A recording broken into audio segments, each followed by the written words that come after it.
Assalamualaikum warahmatullahi wabarakatuh. Berjumpa kembali dengan saya Hernandi Official. Kali ini saya ingin sharing dengan teman-teman semua ya. Karena kebetulan tadi malam saya mendapatkan telepon dari seorang sahabat ya. Kebetulan sahabatnya usianya di atas saya ya. Dan kalau di kampung kan begitu ya, jadi kita bisa bergaul dengan banyak orang ya. Jadi tidak hanya dengan seusia saya, dan kebetulan beliau sudah pensiun ya. Nah, ada hal yang menarik yang ini saya sampaikan kepada teman-teman semua, dan saya sudah minta izin ke yang bersangkutan untuk saya jadikan konten nih ya.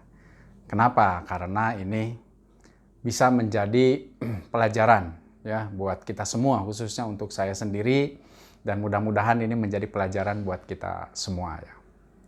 Jadi saya beri judul aja adalah bisa hidup dengan gaji pensiun 600.000 per bulan, teman-teman semua ya.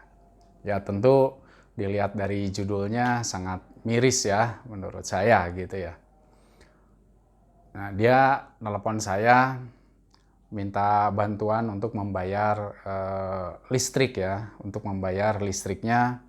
Karena bulan kemarin katanya belum sempat terbayarkan ya.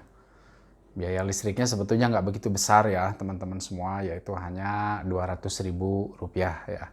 Anda bisa bayangkan gaji pensiun Rp600.000 ya, tentu untuk membayar listrik juga berat ya teman-teman semua ya. Nah, dari hal ini tentu saya ambil dua pelajaran ya dari percakapan saya semalam dengan ya boleh dikatakan teman sahabat gitu kan ya. Cuma kebetulan dia sudah pensiun aja gitu ya. Nah, dia cerita bahwa sisa gaji pensiunnya hanya Rp600.000 teman-teman semua ya. Nah, saya ambil dua pelajaran ya. Nah, pelajaran yang pertama adalah ternyata masih banyak orang di luar sana yang hidupnya di bawah kita, teman-teman semua ya. Nah, kadang kita kan suka mengeluh gitu ya. Kadang kita suka mengeluh bahwa situasi pandemi saat ini hidup susah ya, cari uang juga sulit gitu. Dan kita sering mengeluh, kadang keluhan-keluhan kita ini tanpa disadari kita sampaikan di media sosial ya. Kadang saya kalau lihat-lihat di TV saat-saat ini gitu kan ada orang yang sampai bunuh diri gitu ya.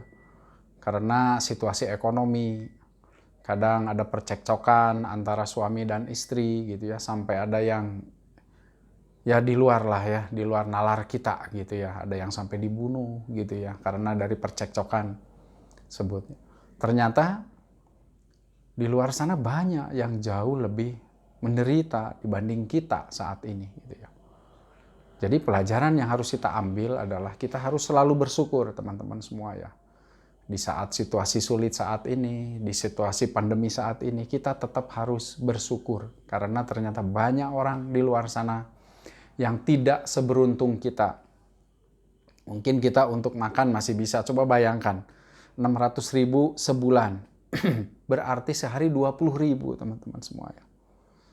Kalau kita lihat untuk makan mungkin 20.000, 25.000 lah satu kali makan gitu kan ya. Jadi itu tentu menjadi pelajaran ya buat kita bahwa sekarang kita memang harus bersyukur. Masih banyak sahabat-sahabat kita, saudara-saudara kita, teman-teman kita mungkin ya yang saat ini jauh kondisinya di bawah kita. Jadi kita harus selalu mendekatkan diri sama Yang Maha Kuasa, dan yang paling utama adalah selalu bersyukur atas nikmat yang Allah telah berikan kepada kita. Ya, sebesar apapun rezeki yang kita dapat hari ini, rezeki yang kita dapat bulan ini, kita syukuri teman-teman. Itu pelajaran yang saya dapat yang pertama ya. Nah, yang kedua adalah bahwa masa pensiun itu pasti akan tiba buat kita. Ya. Khususnya bagi teman-teman yang bekerja. Ya. Kalau yang berbisnis, mungkin masa pensiun pasti ada, pasti ya. Karena kita tidak akan kuat terus-menerus ya mengurus bisnis, mengurus usaha gitu. Pasti ada masa-masa yang harus rehat gitu kan, diteruskan oleh generasi-generasi penerus kita. Sehingga pelajaran yang kedua adalah kita harus mempersiapkan masa pensiun kita, teman-teman semua ya. Tidak boleh lengah. Tidak boleh merasa bahwa sekarang saya lagi jaya. Saat ini saya lagi banyak relasi. Saat ini saya lagi banyak penghasilan. Saat ini saya lagi menjabat. Saat ini saya sedang meraih kesuksesan.